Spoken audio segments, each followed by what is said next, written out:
La industria del whisky japonés es una historia sumamente fascinante. Incluso en la industria, yo trabajé durante muchos años por una empresa escocesa y, y para los escoceses el tema del whisky japonés es como un betrayal, es como ellos, primero, los escoceses son muy celosos con su tema de su whisky. Ese es su orgullo. Eso es lo que a ellos, esa es su carta de presentación, aparte de William Wallace. Entonces, la historia del whisky japonés, no sé si ustedes la conocen, es muy fascinante porque en el siglo XVII Japón decidió aislarse del mundo. Ellos estaban entendiendo que su cultura estaba haciendo, que ellos estaban perdiendo su cultura en los años 1600. Lo mismo que estamos viviendo hoy en día nosotros. Y que Bad Bunny tuvo que hacer un disco tratando de rescatar lo que era Puerto Rico porque se está perdiendo. Ya en el año 1600 y pico, los japoneses estaban preocupados por eso, que las influencias extranjeras estaban penetrando en la sociedad y cambiando su costumbre. Entonces ellos decidieron trancarse del mundo. 200 años después, y eso se ve en la película de Last Samurai, 200 años después, ellos se dan cuenta que al cerrarse 200 años, se quedaron atrás de una manera en todos los sentidos. Entonces ellos empiezan a abrirse. Y es de esa apertura que lo que nos dice la película de Last Samurai, pero esa es la historia, es que la apertura no fue muy sumisa que digamos. Eso fue un capitán casi pirata americano, estadounidense, que se llama igual que el actor que falleció de Friends, se llamaba Matthew Perry, que fue con una armada, así como hacía Francis Drake, los gringos hacían eso en el siglo XVIII. El tipo arrancó con unas naves, llegó a Japón y le parqueó Los cañones. los cañones. Ustedes o hacen trade con nosotros o lo vamos a bombardear. Y así Pero fue con que... fines comerciales, a la mata, Ajá. y crearon una necesidad. Crearon una necesidad. Crearon un mercado. Literalmente. Pues entonces, en una de las aperturas, ahí empieza el trade y ahí es que el japonés prueba el whisky escocés que llevaban los americanos. Pues los americanos ya bebían mucho Dual Soy Level principalmente, era lo que... Esa fue la primera marca que penetró en Estados Unidos. Entonces, los japoneses se vuelven locos con el whisky. Y como todo lo que hacen los japoneses, que es perfeccionan lo que otra gente ya se había inventado, mandan a un tipo a Escocia a principios del siglo XX.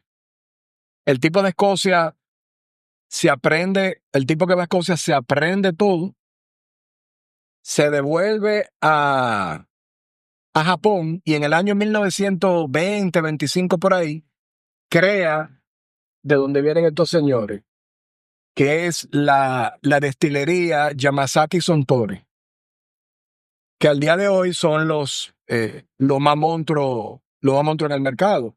Entonces después él se asocia con un pana, se separan y el segundo pana abre la Nikka, que es la otra marca famosa japonesa. Entonces ahora vamos a degustar a ese señor. Morrido, porque me está dando como sed. Sí. Yo estaba de esta mañana esperando este momento. ¿Ustedes son de whisky? Sí. Sí, y me encanta el whisky japonés. De hecho, mi primera experiencia con whisky japonés fue en la boda de Yamel. Vamos a empezar con este. ¿Sabe bien? ¿Sabes qué? El esposo de Yamel, Ajá.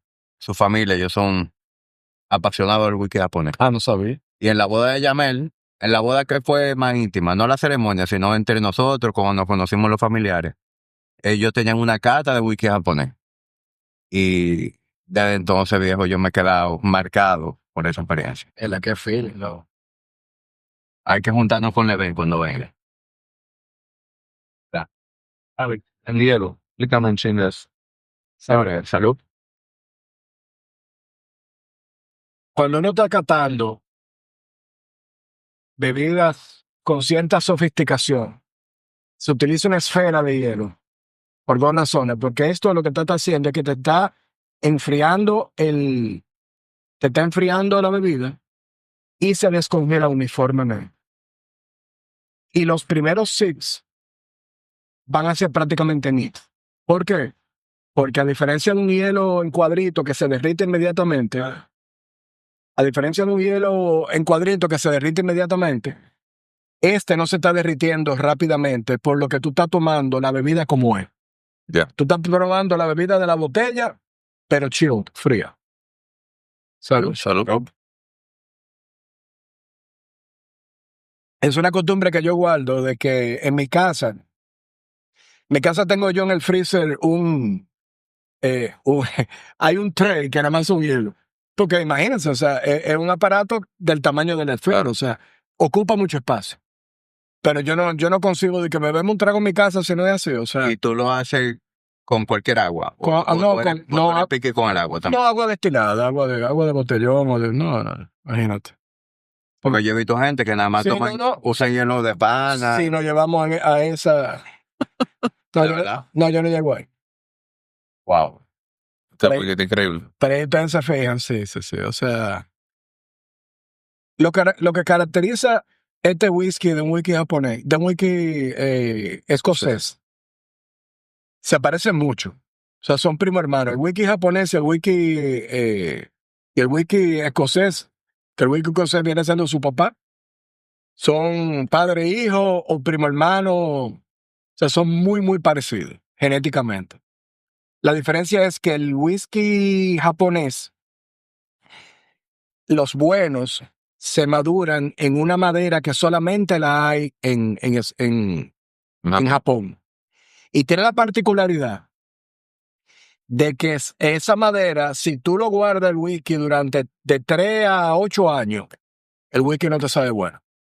Tú tienes que madurarlo 20 años para que coja sabor esas peculiar. notas de coco, esas notas de toffee que tú le sientes, como de caramelo, porque el whisky japonés, por esa madera, es más aromático, la palabra no es frutado, pero para que entendamos, es más dulzón De dulzón. que el whisky escocés. Por eso, por el tema de los 20 años, y por el tema de que los japoneses son muy estrictos con la deforestación, o sea, que no están constantemente cortándote la producción de whisky japonés bueno, porque como toda la vida hay whisky malo y whisky bueno, tiende a frenarse porque se acaba. Y cuando hay de mucha demanda, la vaina, Ellos empiezan a hacer wiki ¿en qué año? Perdón, más o menos. 1920, Es reciente. hace 100 años. Porque tú me dijiste que eso también es una diferencia muy marcada del japonés. Y es que no produce masivamente. No. Para conservar. O sea, ellos hacen lo mejor o sea, el volumen que pueden con lo que tienen disponible de materia prima con los estándares de calidad que ellos quieren. Porque ellos, a diferencia del escocés, que esa vaina lo vi yo con mis ojos, el whisky escocés, para poder atender la demanda, que es el whisky de mayor venta en el mundo, Blend. los blends, pero este es un blend también, esto no es un single malt. Los blends, cuando digo ellos, las grandes casas, Johnny Walker, Dewar's, la de Chivas se llama Glenlivet, ¿es la de Chivas? Creo que sí, Glenlivet. No me acuerdo bien. Bueno, entre ellos se prestan las maltas. O sea, por ejemplo, cuando tú te bebes una botella de Dewar's, es muy probable que haya maltas de Johnny Walker y viceversa. En el caso de Japón, no. En el caso de Japón, ellos, cada uno de ellos tienen sus maltas. Y cuando se acaba esa malta, se acabó. O sea, ellos no llaman de que, Nica, préstame un barril de... No hacen eso. Y es un nivel de perfección, o sea, Por eso es que el whisky japonés es tan caro. la carrera, oferta y demanda. Cuando te sube la demanda de un producto y el producto es cantidades limitadas en comparación a un whisky americano, un whisky escocés, obviamente Pero es una casa real, no fabricada. no es fabricada. Es fabricada por su por su método de producción. Pero no artificialmente fabricada. No, no, no. No, para nada. Para nada. ¿Y la materia prima? 100%. 100%. Para hacer whisky japonés, tiene que tener 100% de agua japonesa. O sea, tiene que ser sourced de un río o un lago de Japón. La barrica tiene que ser de allá. Tiene que tener el barley, Ajá. ¿cómo se dice barley en español? No es trigo. No es trigo, no. Bueno, esa semilla, ese cereal. Mike, búscate ahí, barley. Ese cereal tiene que ser, creo que la mitad o un 60% tiene que ser japonés. O sea, ellos son muy estrictos. Pero los escoceses son iguales. O sea, eso es algo fascinante. Eso ha llegado hasta un punto. O sea que, discúlpame, entonces sí hay una serie de reglas Claro. que deben, como la denominación de origen en el caso del vino, ¿verdad? Hay una serie de reglas que se tienen que cumplir para Claro. que pueda ser catalogado como whisky Claro. japonés. En Escocia es igual. En Escocia, para que sea un whisky escocés, tiene que ser agua escocesa, 100% del barley escocés. Tiene que ser madurado por lo menos 3 años en Escocia. O sea, que tú no puedes hacer una planta como hace, por ejemplo, BMW, que tiene una planta en Chattanooga, y hay un BM que es americano, y hay un Sí, sí, sí. Volkswagen que es brasileño. No, no, no. Esto tiene que ser madurado en Japón, en Escocia. Y todavía los escoceses tienen un filtro adicional que no lo tienen los japoneses, que es el Royal Warrant.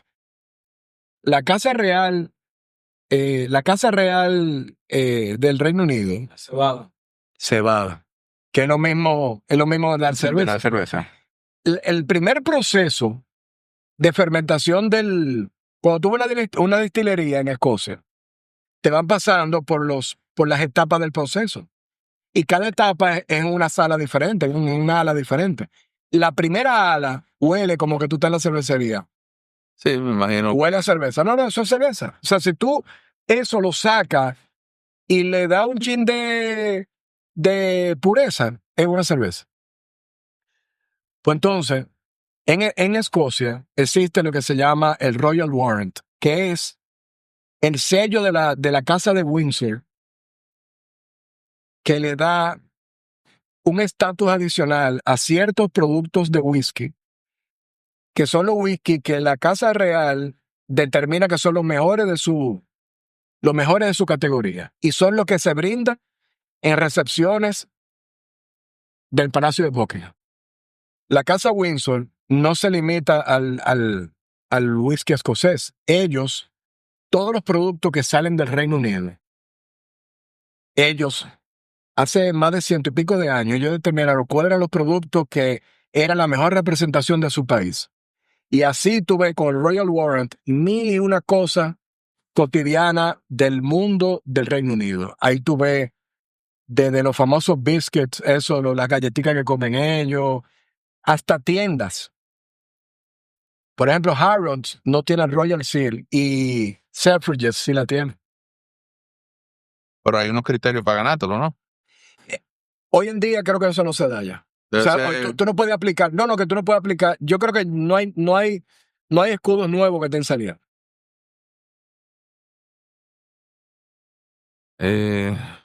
Sí, entendí eso. O sea, Para apoyar, los patrones saben quiénes son los trucos. no se entendió mi pregunta. O sea, quienes ya la tienen tuvieron que reunir una serie de criterios para poder tenerlo. Claro. O sea, no es un simple pago, un royalty. No. No, y dudo que, y mucho más en esa época.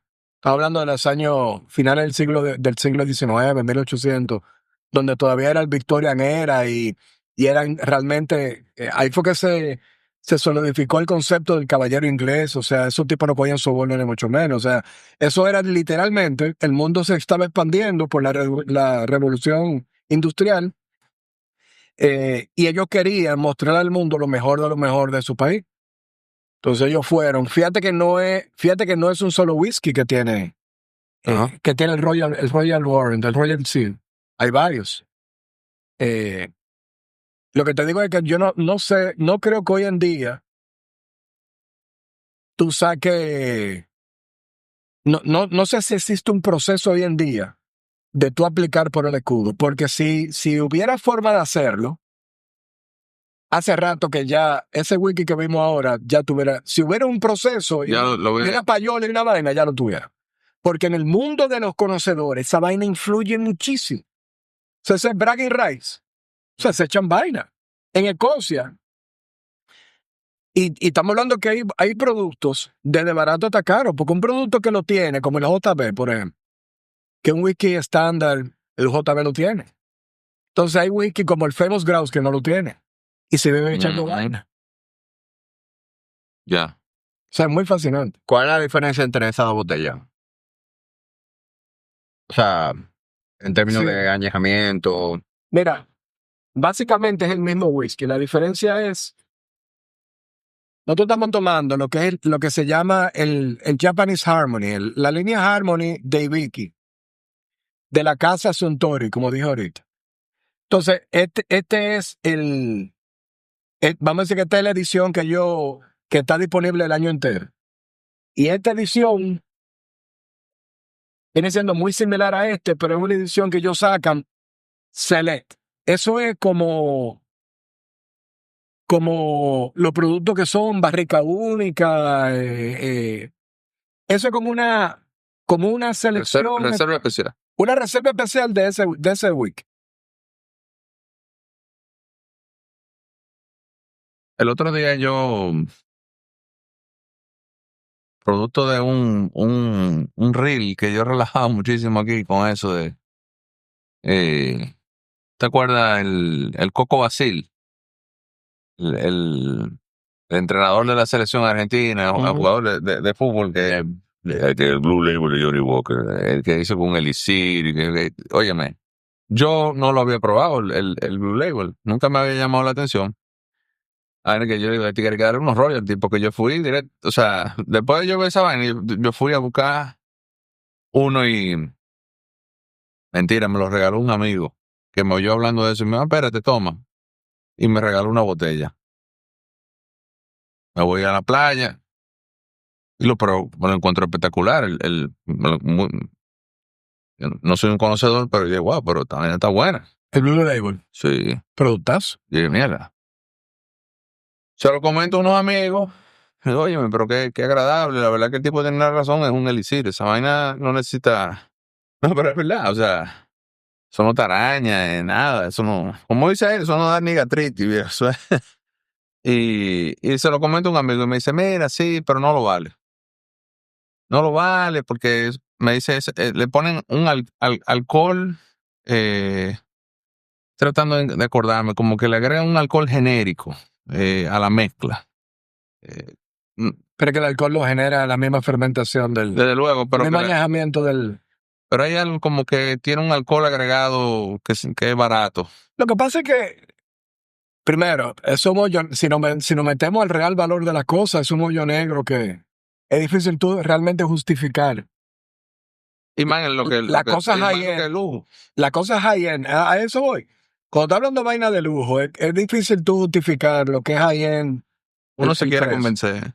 Por eso están los escuditos y la cosa. No, y en el caso del producto así de mass production, como un Johnny Walker Blue Label, obviamente hay una cierta manipulación porque se opla. Tú tienes que crear un estándar, o sea, a diferencia de un vino, que tú puedes beberte 2 botellas del mismo vino de la misma añada y te van a saber ligeramente diferente. No se supone, tú puedes comprar 2 botellas de Johnny Walker. Y deben ser igual. Deben ser exactamente igual. Incluso, ahí hay temas de colorante, que quizás la persona a eso es a la que se refería. Quizás hay una manipulación de que le ponen un poquito más de alcohol para que el contenido del sip, para que tú tengas el mismo. O sea, tener el mismo. En términos y quizás estoy diciendo un disparate, digo como que se utiliza un alcohol genérico que se le agrega a la. O sea, que el whisky que ellos producen, que toman mucho tiempo, una serie de condiciones, le agregan algo que no es algo especial, como lo diluyen, por así decirlo. Y yo creo que ahí es donde entran los criterios de las casas de las marcas. Sí. Porque, por ejemplo, y eso pasa en todo. Yo recuerdo el episodio que hice con Don Eladio, en donde él habló de una experiencia que él tuvo en Davidoff. Don Eladio decía, no recuerdo cuál era el nombre del cigarro, pero hubo un cigarro que fue una edición limitada, que él tenía, él dijo, en base a la materia prima que tenían con un añejamiento específico, etcétera, él dijo, yo puedo hacer X cantidad de cigarros. ¿Verdad? Le dijo a los suegros. Sí. Se sacó el cigarro. El cigarro se vendió Y él por dijeron, por ella "Producemos". remota. Par de años después le dijeron, mira, vamos a sacarlo de nuevo. Y él se transó y él dijo, no, yo no voy a hacer, yo no puedo, yo no tengo la materia prima de ese cigarro. Y él se negó a hacerlo. Y esa fue una de las razones por las que él tuvo el ACV, Hey. ¿verdad?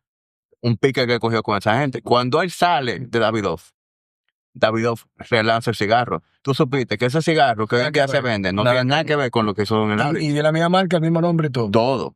Lo que pasa es que ya no, el gatekeeper no está ahí. Y eso es una excelente ejemplo que tú das del gatekeeper. Y eso se da en todos los negocios. Podemos hablar de cualquier categoría, de cualquier producto. ¿Cómo así? Está hablando de Don Eladio. No, yo te estaba escuchando, pero que El gatekeeper. El gatekeeper. como la cara. El gatekeeper es el custodio del producto. Te voy a decir un ejemplo radicalmente diferente, pero es lo mismo. Desde que George Lucas se dio la Guerra de la Galaxia, que él era el gatekeeper, o sea, él era el que decía qué juega en este universo, qué no juega en este universo. La vaina se fue al diablo. Porque no tenía un gatekeeper. Porque ahí podía cualquier tipa podía coger la Guerra de la Galaxia y hacer lo que yo quisiera. Como va a pasar con Bond ahora. Como va a pasar, como ojalá que no pase, pero es muy probable que pase. Con relación al wiki, por ejemplo, mercadológicamente se ha logrado que, digo, voy a decir algo de nuestro país. Sí. Me refiero a nuestro país, no estoy haciendo referencia a otro país. Cuando yo era muchacho, por ejemplo, si una mujer bebía wiki, eso era un red flag. Tú lo sabes, eso era algo que se cuidado, esa tipa bebe wiki. Eso ha cambiado. Mira, o sigue siendo una vida masculina. Mira, uno de los... Digo, yo me separé de ese mundo hace ya más de 10 años. Pero no tal margen. Para mí tiene feeling con una mujer de flow, un buen wiki. No, Sí, pero maldito Ale, no, tú sabes que lo que estoy diciendo. Voy para allá. Una de las primeras cosas, cuando yo trabajaba con el whisky, una de las primeras cosas que yo determiné, porque eso se caía de la mata, o sea, tú puedes duplicar tu cuota del mercado instantánea. Si tú tienes un producto que el 98% nada más son hombres y hay una masa de mujeres que no te lo están consumiendo. ¿Cómo pasó con el cigarrillo? Correcto. Y ahí vino Virginia Slims y toda la vaina que se penetró. Es un buen ejemplo. Yo desde que arranqué, lo primero que yo hice fue contratar mixólogos y gente que se inventaran conmigo cócteles para mujeres. Y yo hacía, todos los eventos que yo hacía, solamente tú podías beber whisky. Porque como yo trabajaba para una empresa, o sea, yo trabajaba para mi empleador era Bacardi, pero dentro de Bacardi estaba con quien yo trabajaba, que era Dewar's, John Dewar's Son, pero también está Grey Goose, está Bombay Sapphire, ahí, sin número de productos. Y si había un evento de Dewar's, ahí tú podías beber cualquier vaina del portafolio que Bacardi representaba. O sea, que tú invitabas a tu mujer a un evento de Dewar's, tú te bebías tu whisky, pero ella podía beber vodka. Entonces yo lo que hice, lo primero que yo corté fue esa vaina. ¿Tú quieres venir para mi evento? Entonces yo me empecé a inventar cócteles Martini de Dual 12 con chocolate Godiva, un cóctel muy afrutado de Dual White Label con soda de manzana y fresa y fruta y jodienda, como pasé como una sangría. Y la gente empezó a beberlo. Ahora, en respuesta a tu pregunta, yo no creo que la mujer hoy en día beba whisky, por la sencilla razón de que ya el abanico de ofertas se ha abierto hasta un punto que no hay forma de que la mujer se motive a beber whisky. Porque que tiene mil vainas, tiene tequila, tiene ginebra, tiene vodka, tiene vino blanco, tiene champán, tiene cava, tiene 1000 vainas. O sea, tiene que ser una mujer que verdaderamente es apasionada del whisky. Mira, mi hermano. Yo conozco pocas mujeres y mi esposa no es una de ellas. Yo conozco pocas mujeres que beben whisky a la roca como lo estaba bebiendo y para mí eso es lo más peor. Carolina, Para mí esa vaina se ve durísima. cuando yo empecé a salir con Caro, los dos llegamos a un sitio y pedíamos whisky los dos. Y a veces tomaban whisky a la roca. Pero eso es porque su papá, el español le gusta mucho el whisky. Puede ser. Sí, lo más seguro Y eso le heredó de porque a la persona que yo conozco, su papá también es español. Y le enseñó eso. Y otra cosa, y esto lo puedo decir porque ya yo no trabajo para empresa licorera ni voy a trabajar para empresa licorera. El beber whisky es conocer. Eso es un producto artesanal de conocedores. El vodka y la ginebra son industriales. Eso es artesanal. O sea, tú vas, por ejemplo, a una fábrica, porque no son destilerías. Tú vas a una fábrica de vodka y eso es una fábrica industrial. O sea, ahí tú ves el alambique, la vaina, una producción masiva industrial. Tú vas a una destilería de ron, de whisky, una bodega de vino. Con el tequila pasa lo mismo. Con el tequila entiendo. O sea, hay tequila. Con el tequila de verdad, Es decir, reposado. pasa lo mismo. O sea, básicamente lo que Mikey me dice y abre a una pregunta. Y me corrige si es válido o no es válido. O sea, la crítica que yo la malinterpreté es que simplemente el Johnny Walker Blue Label es un blend y que no es un single malt. Entonces yo, quizá por todos los años, mucho yo estudio el tema, eso es también una Falsa. hay blends que son mucho mejor que un single malt. Mira, la diferencia de un single malt y de un blend, Es como cigarro y puro. el cigarro siendo que un cigarrillo. No, un cigarro y un puro. ¿Cuál es la diferencia entre un cigarro y un puro? ¿Cuál es la diferencia? El puro, toda la materia prima. La de un patripa mismo y origen. capote del mismo lugar. Y un cigarro puede ser un blend, en donde tú tienes una capa Todo puro es un cigarro, pero todo cigarro no es un puro. Pero tú puedes tener un cigarro Blend. un cigarro blended montrísimo, Claro, mejor que un puro. Precisamente, por eso te digo que me gusta esa comparación, porque pasa lo mismo. Claro. Hay puros que no son mejor que muchos cigarros. O sea, no se trata de ser puro ese cigarro, se trata de qué está hecho. Donde viene la confusión, oye, ¿dónde viene la confusión? Donde viene la confusión es que cuando una casa decide lanzar comercialmente un single malt, es porque la malta es tan pero tan buena que amerita que tú la saques sola. Y amerita tú tener el impacto de una materia prima importante de tu blend, sacarlo solo. Pues acuérdense de algo. Cada botella que sale sola de single malt son quizás 100 botellas menos de un blended. Ya, entiendo.